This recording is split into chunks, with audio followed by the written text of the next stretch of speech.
Yo, what is up guys, Hikari here, back again with another banger of a video for Wuthering Waves. Today we are finally getting to the Echo news that I've been talking about for the last 3 days. I know, it's been a minute, we're late, but we're here. So, if you know everything that's going on with this, awesome, but in case you don't know, we are getting a bunch of new Echo features in version 1.1 for Wuthering Waves. So let's get right into it and talk about it. So in the developer's message that was posted a little over a week ago at this point now, Dear Rover, to give you a sneak peek into what we have in store for you in future updates, we'll share the latest adjustments we're making to the game via developers' messages before each new version launch.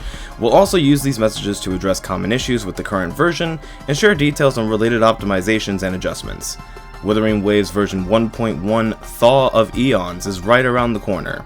Here's what to expect in the new version. In regards to the Echo system, we have a new tuner synthesis feature to address the issue of low-grade tuners piling up in your backpack. Yes, I literally have 1,000 of the purple ones and like 500 of the blue ones that have just been sitting in my backpack, and I have not been able to do anything with them, and it's been killing me. Thank you for finally giving us a way to get rid of these. We will be introducing the tuner synthesis feature in the version 1.1 update. With this feature, you will be able to synthesize a certain number of medium advanced tuners into higher grade tuners using the synthesizer. Thank you, Kuru. Thank you so much. Oh my god, finally. I have been sitting, like I said, I've literally been sitting on 1,000 of the purple ones and like 500 or 600 of the blue ones since the game, no, not since the game launched, excuse me, since I got into the 5-star Echo area, which I believe was like databank level 18, 19, somewhere around there was where we started getting 5 stars very frequently. So I've just been sitting on these, unable to do anything with them. So I'm very happy with this new feature. And then this is insane. We are getting increased Union EXP rewards for unlocking new Echo entries. To the leveling experience and unlock the late game content earlier for all players, we have introduced Union EXP rewards for unlocking new entries of Echoes as of version 1.1. Additionally, we will retrospectively reward the Union experience for the number of Echo entries you have unlocked during version 1.0 after the update. The compensation will be distributed via in-game mail, so make sure to check your mail and claim the rewards in time.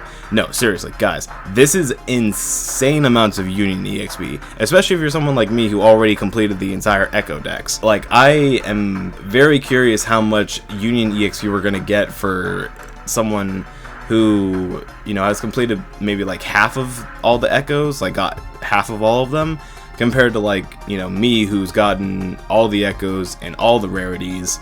Like, is it going to be that, like, massive of a jump to where it's like, oh wow, now going for every kind of Echo is like way more worth, not just for, you know, being able to expand your data bank, but also now we're getting an even bigger boost for players who may not have hit level 45 yet and aren't possibly going to be hitting level 45 until they, you know, get into the new region. You know, I imagine there are some players like that, so I think that this is going to be very helpful for players like those. Or, you know, for other players who are closer to like the 50 range, this may be the final push that we need to actually hit 50.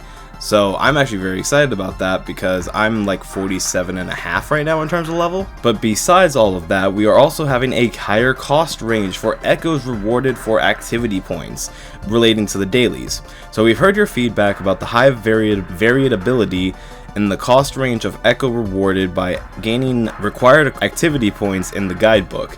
To improve your experience, we have removed cost 1 Echoes from the activity points reward pool. Now only cost 3 and cost 4 Echoes will be rewarded for activity points. After the version 1.1 update, once you accumulate 100 activity points by completing the guidebook task, you will receive a random Echo of cost 3 or cost 4 quality. Absolutely massive. Hopefully this will make it easier to grind out cost 4s. We are also having the data bank level cap raised. After the version 1.1 update, the level cap for the data bank will be raised to level 21.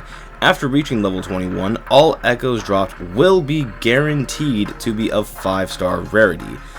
Again, Kuru, thank you so much, because I can't tell you how annoying it's been to just throw 5 purple Echoes that I'm never going to use into the data merge, only to end up back with one single purple Echo that I'm still never going to use. So this is huge, because I would imagine since all echoes dropped will be guaranteed to be a 5-star rarity. I would imagine that means all sources. I don't think that they're just going to limit it to the open world, you know, when you actually capture the echo and absorb it. I imagine it's going to be included for the data merge. So we also have, oh, we talked about this in the last video, the Clangbane.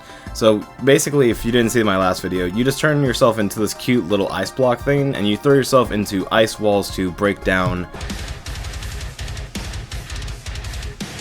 the fragile ice wall and then create a new path before you. But you also are going to have another puzzle where you turn into the same ice block you see here, and rather than throwing yourself into a wall like this, you have to position yourself on pile of blocks to match the exact shape that you see on another pile of blocks that are next to it, but they're missing one single block. You're basically filling in that space as that block, and you get the rewards for it. So pretty interesting little fun mechanic. Other optimizations, they remove the task set field reward collection animation. You may now collect the reward directly. Awesome. Lowered shell credit cost for echo leveling. Massive, because actually it's shocking how much shell credits it costs to level up echoes. It's like 50,000, I think, to be able just to go to level 20, and then I think it's like 75,000 to go to 25. It's really expensive. It might actually be more than that. They've also simplified the cruise wing challenge. We've slowed down the flying speed of the cruise wing and extended the time limit to make the challenge more manageable. Okay, look, this is just me being really nitpicky at this point, but how much did they slow down the flying speed of the cruise wing? And also, did they slow down the speed when you do the boost? Like, you can increase your speed when you're playing as the cruise wing by holding forward. You can also decrease your speed by holding backward. So, if I hold forward, am I still going to get the same amount of speed? Or am I going to move at a slower pace now because the entire general speed of the cruise wing is just lowered? Either way, it's fine, but I just really enjoyed challenging myself playing on controller and trying to do the cruise wing challenges with max speed so that way I could try to beat them in the fastest time possible. It was just a fun little challenge for me. I like the speed that they went originally, but I do understand that some players may be having problems with dealing with the cruise wing challenge and the way it is right now. So, you know, it's alright. There are way too many beautiful other things that we're getting in this update for me to be complained about something as simple as the cruise wing challenge anyway. So events and other rewards, new depths of elusive realm, content, dreams ablaze in darkness with raised event rewards. In version 1.1 we will be introducing a new depths of elusive realm event called Dreams Ablaze in Darkness, along with new mechanics such as tokens, symphony rank, and a diffic mimetic tuning available for you to create your own powerful build. Furthermore, the total event reward will be increased to 1,000 asteroids. That's awesome. So I actually really enjoyed the Depths of Elusive Realm. It's a very, very fun roguelike mode. If you haven't given it a shot yourself, it's really fun, especially with Yinlin and Dreamless as a combo. Give it a try. It's a lot more fun than you think. New area exploration event, Mount Firmament area event. So we actually did touch on this back in the 1.1 preview video that I did a couple days back, where we're pretty much going to get, you know, all these asterite, the resonator potions, the seal tubes, and everything else that is like the 5-star variant to level up your resonators, your weapons, your echoes, so on and so forth. Increase convene item version exchange limit in the item exchange oscillated coral store. As of version 1.1, you may redeem up to 7 of each of the following convene items: Radiant Tides, Forging Tides, and Lustrous Tides, in each installment of the store. Seems like just a nice little quality of life feature. Besides the optimizations and tweaks mentioned above, version 1.1 is also bringing a bunch of other cool events your way. The 7-day login event, Gifts of Celestial Light. This featured commissioned event, Lalo Campaign. The featured combat event, Tactical Simulacra. I learned, guys. The leveling material double drop event, After Sound Abundance, the Echo double drop event, Chord Cleansing, and so on. Stay tuned for our official announcement for more event details. Yeah, so with the Chord Cleansing, that has been so clutch. The fact that we're getting not only double the amount of echoes, double the amount of EXP items for the echoes, and tuners to tune the said echoes, but we also get double the amount of union experience points, which is insane because if you do your dailies, you get like 2,000 union experience for just doing that. but doing these 3 daily double drops for the echoes and the cord cleansing event, you get like 950 times 3, which is like 2,850 experience points, if I'm doing math correctly. So you're getting basically more than double your amount in daily EXP on top of everything else that you're getting. Like, the cord cleansing has just been absolutely massive, so I can't wait to see what else we get in these insane other events. Okay, this I was really happy about. The new Mount Firmament layered map. Due to the complexity of version 1.1's new map, Mount Firmament, we've added the layered map feature to the area to help you better explore it. You can switch between different layers on the map for more detailed exploration guidance. Due to the volume of work involved in creating a layered map for all areas, the layered map for other areas in Jinhzou will be released in future updates. So this is huge because, first of all, think back to the Tiger's Maw mine, right, where you fight Lampy Lumen Myriad.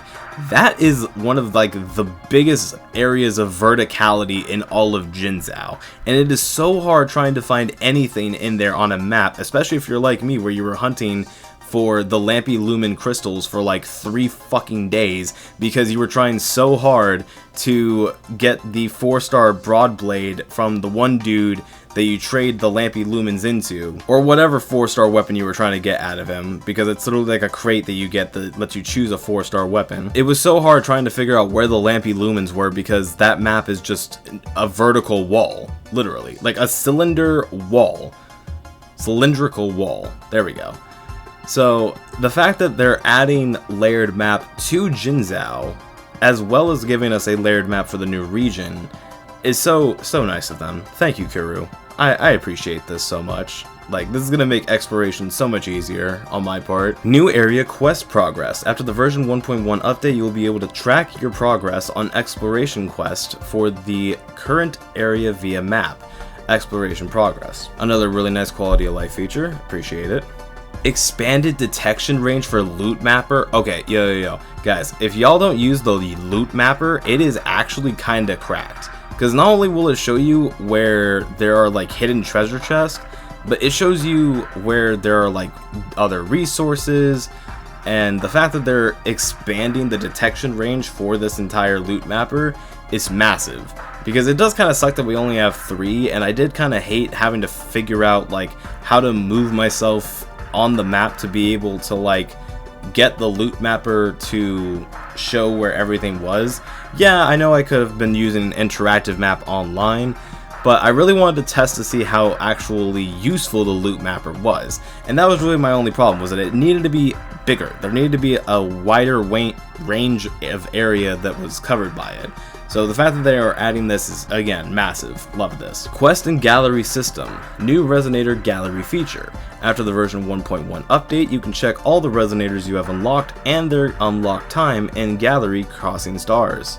You also get the new Dialogue Story Gallery feature, where after the version 1.1 update, you can check all the dialogues of completed main quests and companion stories in Gallery Main Story. So this is actually really useful for people who want to like refresh their memory on how the story played out in certain areas, regardless of like how big or small the quest may or may not have been. So if you know you just need like a refresher, or you just want to look back and try to figure something out, whether you're trying to figure out something relating to the new lore coming out with this region and how it connects to what happened in Jinhzou or whatever, this is very useful for that. Level requirements lowered for some main quests. To unlock the late game content early for all players, we will lower the level requirements for some quests after the version 1.1 update. The requirement to unlock main quest chapter 1 act 4 Clashing Blades will be lowered from Union level 14 to Union level 11. Main quest chapter 1 act 5 and act 6 will become available once the preceding chapter quests are completed. This is really nice, and it kind of sucks that it took them this long to do, but at the same time it makes sense why they're pushing this now, because they really want people to be able to play in Mount Firmament and play through the new region. I get it. So by doing this, you're just allowing people to speed right through Jinhzou and get right into the new region. I really have no problems with this, especially since as someone who was going to be grinding union levels really far anyway, because I wanted to hit level 45 to get the weapon 5-star selector chest. But what else do we have? More number and types of guidebook activity points quest. We've heard your feedback about the limited ways to earn guidebook activity points, so with the version 1.1 update, we'll increase the variety and number of daily activity points task. We hope these changes make the quest more enjoyable for you. Yeah, I'm not gonna lie, it's kind of a very tedious, not tedious, I'm sorry, a very much a do the same thing kind of everyday deal, where like I'm always like, here is my dailies, is I do the daily quest, then I go do the cooking once, maybe I'll go synthesize something if it's also a part of it, and then if I have like the thing where you have to defeat 15 enemies, I'll just do that while I'm grinding out either the cord cleansing events or the simulation training to get more resonator or weapon EXP items. And that's basically how I do my dailies every day, more or less.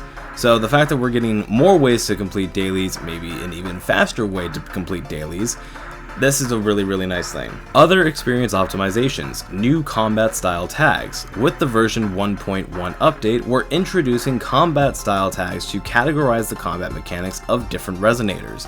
We hope this will help you better understand each resonator's core combat style. Yes, it will, because there were so many things that took me so long to figure out what exactly they really were, like vibration strength, for example. Perfect. I had no idea what they were talking about when they said Wanwu was someone who specialized in vibration strength.